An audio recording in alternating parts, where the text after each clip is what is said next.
चौरा गांव के खेतों में इन दिनों खुदाई का काम चल रहा था।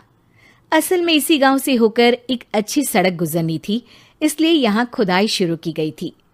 अचानक एक दिन खुदाई करने वाली मशीन से कुछ टकराता है। बाद में जब खोजबीन की जाती है तो वहां से 2 कंकाल मिलते हैं। पुलिस गांव के लोगों से पूछताछ शुरू करती है। आप लोगों को क्या लगता है ये किसके कंकाल हो सकते हैं? अरे साहब, हमें क्या पता ये किसके कंकाल है, आप ही लोग पता लगाइए, हम लोग तो बहुत ज़्यादा डरे हुए हैं। हाँ, हमारी फॉरेंसिक टीम अभी आ रही है। ये बताओ कि इस गांव के रहने वाला कोई जोड़ा गायब तो नहीं ना? क्योंकि शुरुआती जांच में तो ये बात सामने आ रही है कि एक कंकाल किसी पुरुष का है तो एक किसी महिला का। साहब, हमें तो बहुत डर लग रहा है।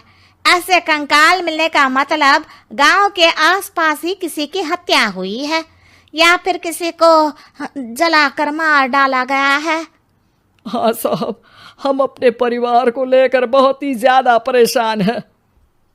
देखिए, आप लोगों की परेशानी हम समझ सकते हैं, लेकिन आप लोगों को पुलिस का सहयोग करना होगा, क्योंकि आपके सहयोग के बगैर हम ये पता नहीं लगा सकते हैं कि आखिर ये किसके कंकाल है और इनकी हत्या किसने की। ठीक है साहब, गांव के लोग आपका पूरा सहयोग करेंगे। हाँ साहब, पूरा सहयोग करेंगे। तो फिर ठीक है, हम अपनी जांच शुरू कर देते हैं। कुछ दिन बाद जांच रिपोर्ट आ जाती है। पता चलता है कि ये कंकाल करीब 20 साल पुराने हैं, यानी 20 साल पहले किसी जोड़े की हत्या कर शव को यहां पर दबा दिया गया था। इंस्पेक्टर राघव, ये बताओ कि 20 साल पहले की मर्डर मिस्ट्री क्या आप सुलझ सकती है? हाँ सर, क्यों नहीं, लेकिन अब सबूत और गवाह काफी मिट गए होंगे। मुश्किल तो होगी, लेकिन शायद किसी परिवार को इंसाफ मिल सके। इंस्पेक्टर राघव, आप बिल्कुल सही कह रहे हैं। किसी परिवार को तो इंसाफ मिलेगा ही और किसी को उसके किए की सजा भी मिलेगी। जी सर, मैंने तो जांच शुरू भी कर दी है।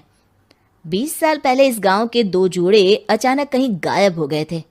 मैंने दोनों ही परिवारों के बाकी के सदस्यों से बातचीत शुरू की तो उन्होंने बताया कि उनके बच्चे शहर गए थे, लेकिन आज तक वापस नहीं लौटे हैं।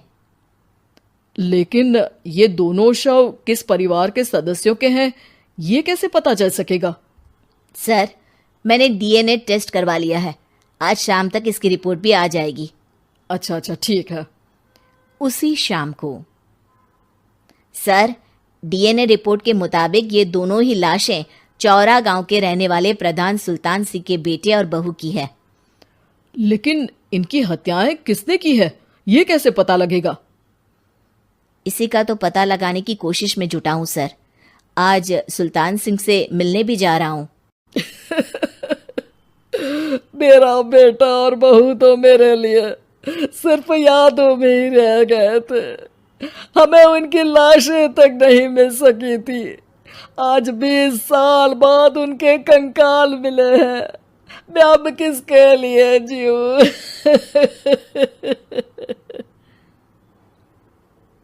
लेकिन सर, क्या आपकी किसी से कोई दुश्मनी थी? अपने बेटे बहू की हत्या के लिए आप किसे जिम्मेदार मान रहे हैं? अब मैं किसका नाम बोलूं?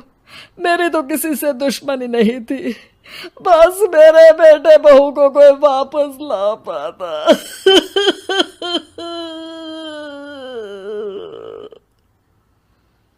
इसके बाद सुल्तान सिंह फूट फूट कर रोना शुरू कर देते हैं। सर, अब आप इनका अंतिम संस्कार करवा सकते हैं। कम से कम इनका शरीर ना सही, इनका कंकाल तो आपको मिला है। लेकिन हाँ, अगर आपको कुछ भी याद आए तो जरूर बताइएगा। मेरी तो बेटा अब उम्र हो गई है, लेकिन मेरे बेटे और बहू के हत्यारों का जरूर पता लगाइएगा, क्योंकि जब तक हत्यारे पकड़े नहीं जाएंगे मेरा मन नहीं मानेगा। सर, हमारी पूरी कोशिश रहेगी हत्यारे को पकड़ने की। लेकिन एक बात बताइए, उस वक्त आपको किस पर शक गया था?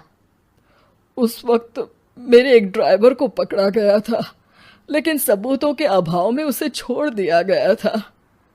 अच्छा, और ड्राइवर पर कैसे शक हुआ था? क्योंकि उस दिन ड्राइवर छुट्टी पर था। उस समय लेकिन लाश क्यों नहीं मिल सकी थी? उस वक्त पुलिस ने बहुत कोशिश की थी, लेकिन दोनों की डेड बॉडी नहीं मिल सकी थी। ठीक है, हमारी तफ्तीश चल रही है, मैं फिर आऊंगा। इसके बाद इंस्पेक्टर वहां से चला जाता है और सुल्तान सिंह अपने बेटे और बहू की याद में खो जाते हैं। कुछ दिन बाद सुल्तान सर, एक बात बताइए, जब आपके बेटे बहू की हत्या हुई थी, उसी के आसपास आपके ही गांव का रहने वाला एक और जोड़ा उसी वक्त गायब हो गया था ना? हाँ सर, अलका और अभिषेक, वो भी मेरे बच्चों जैसे ही थे।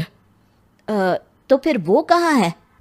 उनका भी आज तक पता नहीं चल सका, लेकिन बताते हैं कि कुछ साल पहले अभिषेक को गांव के ही किसी आदमी ने मुंबई में देखा था, लेकिन फिर वो गायब हो गया।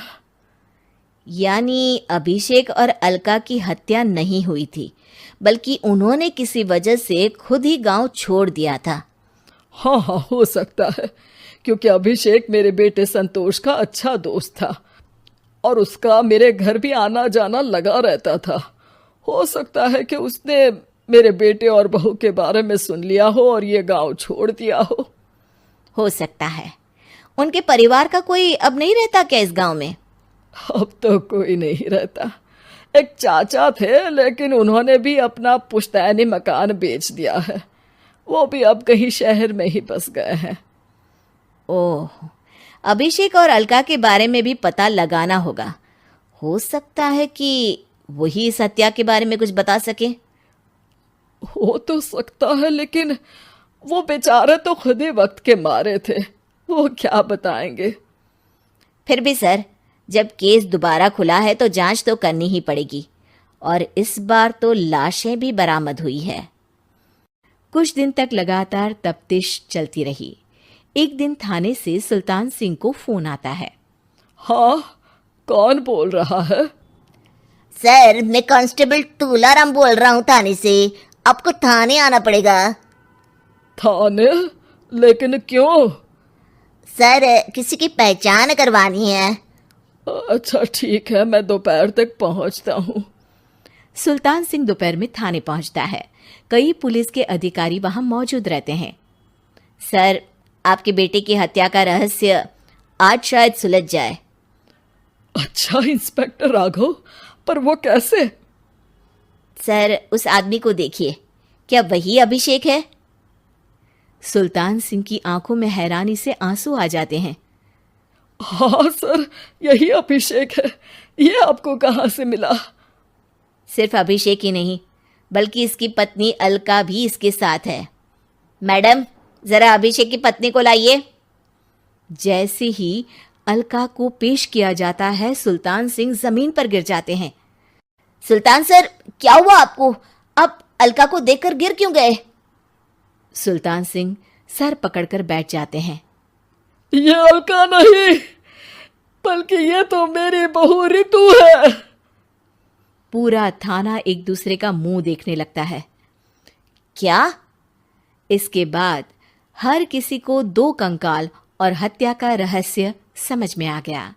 अभिषेक और रितु ने मिलकर संतोष और अलका की हत्या की थी और लाश को जमीन के नीचे दबा दिया था। आज 20 साल बाद इस हत्या का रहस्य खुल सका था कि अवैध प्रेम संबंध में 2 मासूमों की जान गई थी।